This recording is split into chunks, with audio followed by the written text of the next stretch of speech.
Mickey, how's Michael Clark? He's going off for an MRI now. He's done something to his hamstring. We'll know the extent of that tomorrow. How do you feel about the possibility of Shane Watson captaining Australia on Boxing Day?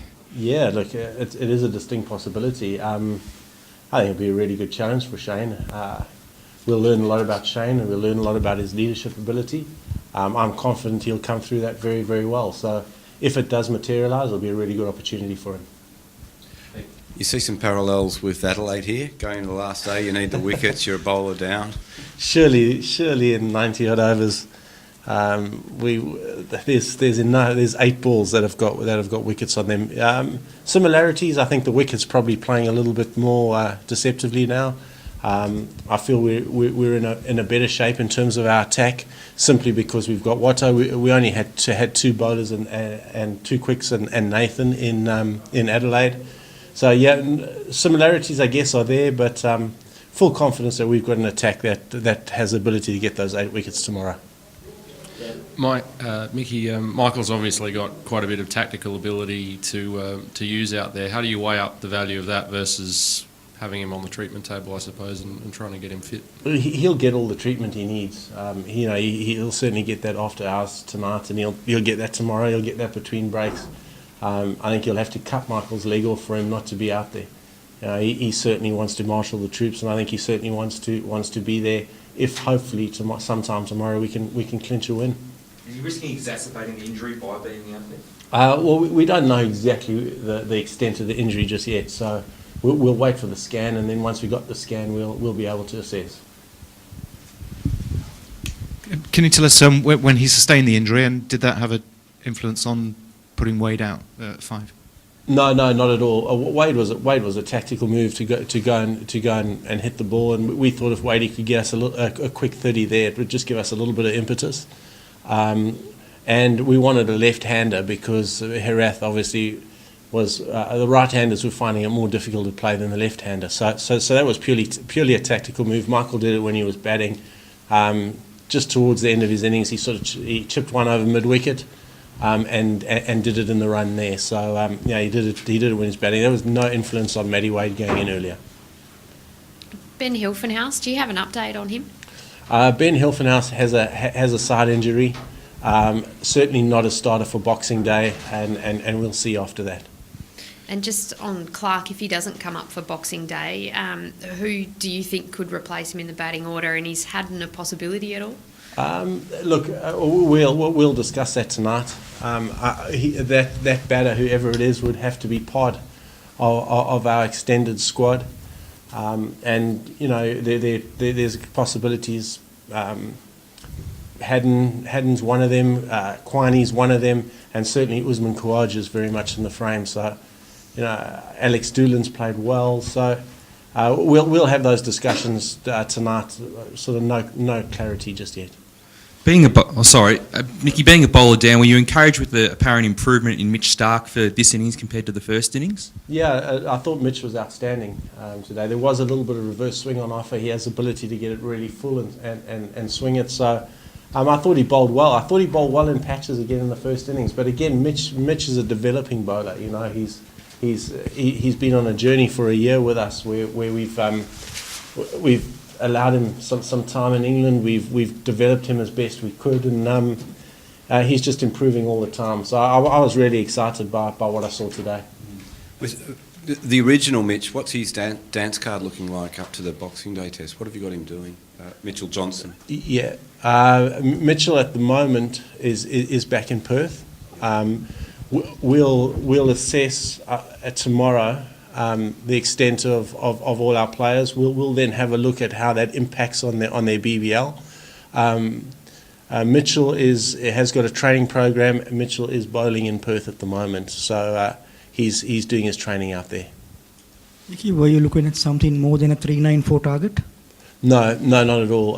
We had sort of 380, 390, 400 in mind, but we wanted to bowl from tea time. So tea time was always the time that we were looking at. We felt that gave us enough time to bowl Sri Lanka out.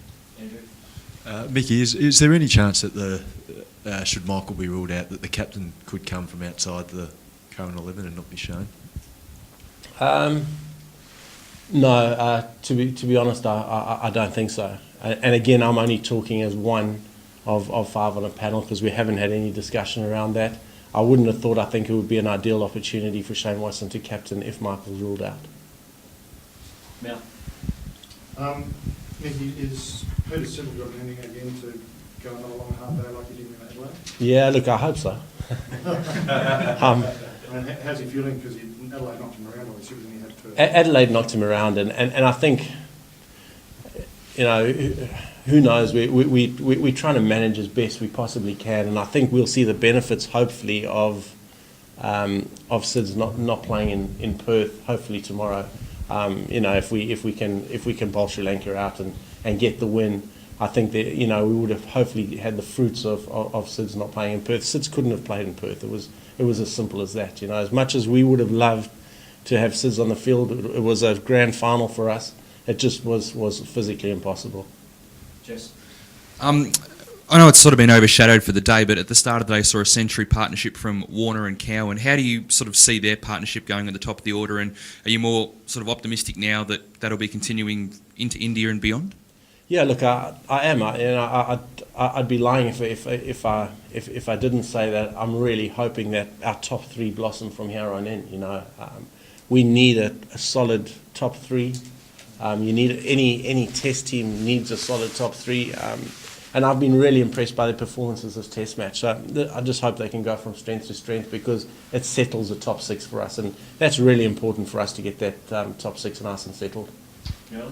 Bit of a light-hearted one, but what did you think of Warner's switch hit before there? Yeah, I loved it. We want Dave to always to go out and play with that freedom. You know, we want Dave to. Dave plays best when he has that intent. When he's looking to score, he makes good positions. He's got to be looking to hit the ball, and that's one of the benefits of having Dave at the top of the order, is that he can play like that and he can take games away from the opposition. I guess that's why we like him so much and why we pick him. So, yeah, we encourage him to play. Just don't want him to get out to it. How much is facing Rangan and Herath today, and you will do again in the next couple of tests on deteriorating pitches? Is that going to help ahead of India?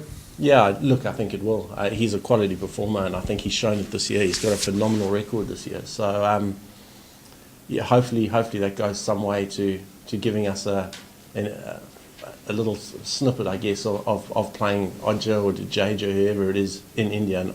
And Herath is a really good bowler, so yeah, looking forward to that confrontation through the summer. And how do you feel about that scheduling crossover that's been talked about in the last 24 hours, whether the ODIs here are going on while there are warm-up matches in India? Oh, look, it's inevitable. With our scheduling at the moment, it's that type of stuff's inevitable. For us to give best possible preparation to the Test squad, we've got to get as many of them into India as soon as we can so they can prepare properly for what's going to be a tough 4 Test matches. And that's in no way disregarding the one-day competition in Australia. We'll split our staff. I'll definitely stay through, see the one-dayers out. I suspect Michael Clarke's fit, he will do the same because we've got that responsibility to the Australian public and to the sponsors, but we wouldn't be preparing ourselves properly for the 4 Test matches if we didn't give ourselves maximum opportunity to go out to India earlier and prepare for those Test matches. Hey, Greg, how are you? You well? Yeah, good. As good as can be, thanks. If you name Siddle, Stark, Johnson in a squad for the second test, you'll probably be looking for at least one other quick in that squad. Who were some of those candidates? Well, all I can say is that right now we've had a list of bowlers leading into our summer, and we well down the list at the moment. But it's going to be a fantastic opportunity for a couple of those guys, and I guess the names that have been on everybody's lips would be a guy like Jackson Bird. It could be Nathan Coulter-Nile, and again that will form part of the discussions we have tonight.